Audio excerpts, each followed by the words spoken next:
ఈ కనిపిస్తున్నదే ఎర్జర్ల గ్రామంలోని సేతురు బావి. దీనికి కని విని ఎరుగని అద్భుతమైన చరిత్ర ఉంది. ప్రస్తుతం బావి వాడుకలో లేకపోవడంతో వైర్ మెష్ బిగించి ఉంచారు. బావి అంతా రావి చెట్టు, జువి చెట్టు ఆకులతో నిండిపోయి నీరు కనిపించకుండా ఉంది. బావికి తూర్పు వైపున చిన్న విగ్రహం ఏదో పెట్టారు.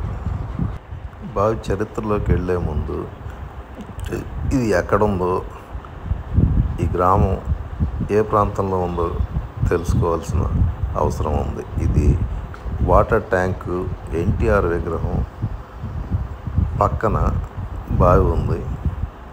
ఇది రామాలయానికి ఎదురుగ్గా ఉన్న రోడ్లో కనిపిస్తూ ఉంది. ఎర్జర్ల గ్రామం ఒంగోలు నుంచి పొందూరు రూట్లో 9.5 కిలోమీటర్ల దూరంలో ఉంటుంది. సేతురుపై ఆధారంగా 60-70 ఎకరాల పొలం పండుతూ ఉండేది. 1970 ప్రాంతంలో కరెంట్ వచ్చింది.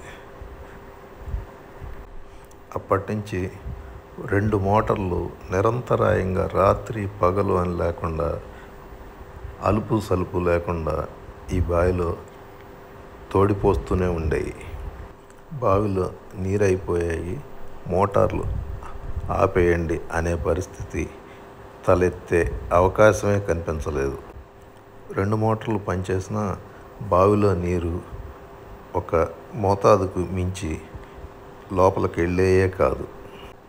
రైతులు ఎప్పుడైనా నీటి ఎద్దడిని ఎదుర్కొన్నారంటే దానికి కారణం కరెంటు పోవటమో, మోటార్లు చెడిపోవటమో కానీ నీరు లేకపోవటం ఎంత మాత్రం కాదు. ఈ విధంగా దాదాపు 3 దశాబ్దాల కాలం ఆయకట్టుని ఆదుకుంది. కరెంటు రాకముందు బావి మీద కబిల తోడి నీటిని పారుదల చేయించేవాళ్ళు. ఈ తరానికి కబిలంటే తెలియకపోవచ్చు. మోటార్లు విద్యుత్ శక్తి ఆధారంగా పనిచేస్తాయి. పశువుల ఆధారంగా కబిల ద్వారా నీటిని తోడిపోస్తారు. ఊరి నడిబొడ్డున బావి నీరుంటే పొలాలకు ఎలా రావాలి? ఈ సమస్య పరిష్కారానికి గ్రామం వీధుల్లో ఉండే సైడ్ కాలువలనే నీటిపారుదల కాలువలుగా ఆనాడు పెద్దలు డిజైన్ చేశారు. బావి ఒడ్డు నుంచే రాతితో కాలువలు ఏర్పాటు చేశారు. రోడ్డు దాటడానికి తూములు బిగించారు.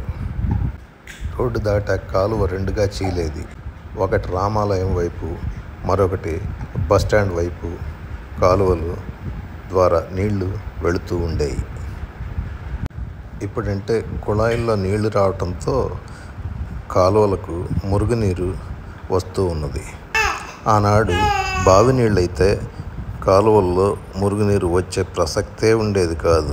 ఎక్కడ పడ్డ నీళ్లు అక్కడే ఇంకిపోతూ ఉండేవి. దీంతో రోడ్డు పక్కన ఉండే సైడ్ కాలువల ద్వారా కాలుష్యం లేకుండా పంట పొలాలకు నీరు సవ్యంగా పారుతూ ఉండేది. ఆనాడు బట్టలు ఉతుక్కోవటం, కళ్ళాపు చల్లుకోవటం వంటి పనులకి ఎవరింటెదురుగా వాళ్ళకి కాలువల ద్వారా పారే నీళ్లతోనే కానిచ్చేవాళ్ళు. ఈ గ్రామానికి చెందిన పువ్వాడి రామయ్య మనవణ్ణి కావడంతో నాకు ఈ చరిత్రకు సంబంధించిన ఒక 30 ఏళ్ల అనుభవాలను చూసే అవకాశం దక్కటం నాకు మహద్భాగ్యం. సాధారణంగా బావి తవ్వితే నీళ్లు పడతాయి. అయితే ఈ బావి తవ్వకానికి నీళ్లు పడటానికి మధ్య కొన్ని దశాబ్దాలు, బహుశా శతాబ్దాల వ్యవధి ఉన్నట్టుగా తెలుస్తుంది. బావి తవ్వకానికి నీరు పడటానికి మధ్యలో జరిగిన సంఘటన సంభ్రమాశ్చర్యాలకి గురి చేస్తూ ఉంటుంది. అదేదో ఈ గ్రామస్తుల నోటనే విందాం. ఈ అంశం గురించి గ్రామస్తుడు ముప్పనేని శ్రీనివాసరావు ఏం చెబుతున్నాడో విందాం. చాలా కాలం క్రితం, ఇప్పుడు కాదు కొన్ని 100 ఏళ్ళు అవుతుంటుంది బహుశా. మనకి ఇక్కడ ఉన్నవాడు కూడా ఎవరికి తెలియదు. అప్పట్లో ఏదో తవ్వారట.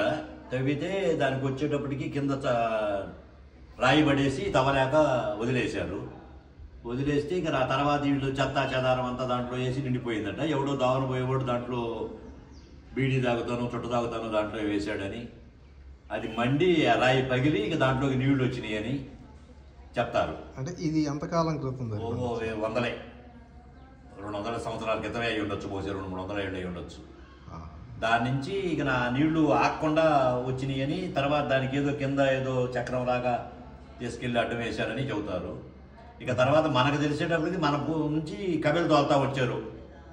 నేను కూడా చూశాను కబెలు తోలటం చిన్నప్పుడు. ఇక నా తర్వాత ఈ కరెంటు మోటార్లు వచ్చినాయి. 2 మోటార్లు కొట్టినా కూడా నెత్తిన బొగళ్ళు ఆగకుండా వచ్చాయి నీళ్లు. ఎంత హార్స్పవర్ మోటార్? 5 HP మోటార్లు. 2 ఫైవ్లు కొట్టినా కూడా ఆగకుండా ఒక లెవెల్ నుంచి దిగేవి కాదు. ఇక తర్వాత ఈ పొలాల మీద బోర్లు పెరిగిపోయి మన దగ్గర వర్షాలు తగ్గిపోయి అప్పటి నుంచి ఇక నాకు తగ్గిపోయి ఇక్కడ పొలాల మీద ఎవరిపాడే బోర్లు వేసుకుంటున్నారుగా, దీంట్లో కూడా నీళ్లు లేకుండా పోయినాయి. అప్పుడు ఎంత ఏరియాలో విస్తీర్ణం సాగండి?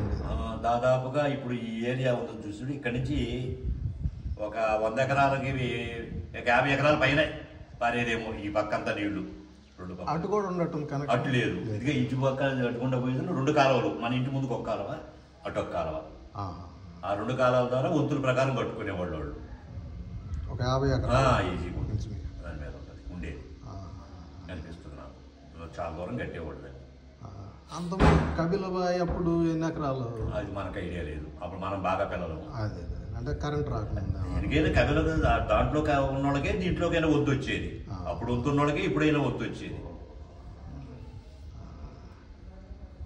ఇప్పుడైతే ఇక పాడుపడిపోయింది. కాకపోతే పిల్లలు అది పనుకుంటాయి పడకుండా దాన్ని చుట్టూ కవర్ చేసేసి పైన చేసేది. బావిలో నీరు పడిన వెంటనే బావి నుంచి నీరు పొంగి ఊరి మీదకి పడి పొలాల మీదకి పారిందట. దానికి కారణం బహుశా ఈ గ్రామం కొండల మధ్య ఉండటమే. ఎత్తు ప్రాంతమైన కొండల మధ్య ఉన్న నీటి పొరలు సేతురుబాయి ప్రాంతానికి వచ్చి ఉంటాయి. దాంతో సేతురుబాయిలో బండ పగలటంతో నీరు దానంతటదే పైకువికి ఊరి మీద పడి పొలాలను తడిపి ఉంటుంది. బావి ఆయకట్టును పొలం రికార్డుల్లో ప్రస్తావించడం చరిత్రలో ఎప్పటికీ నిలిచి ఉండే సాక్ష్యం.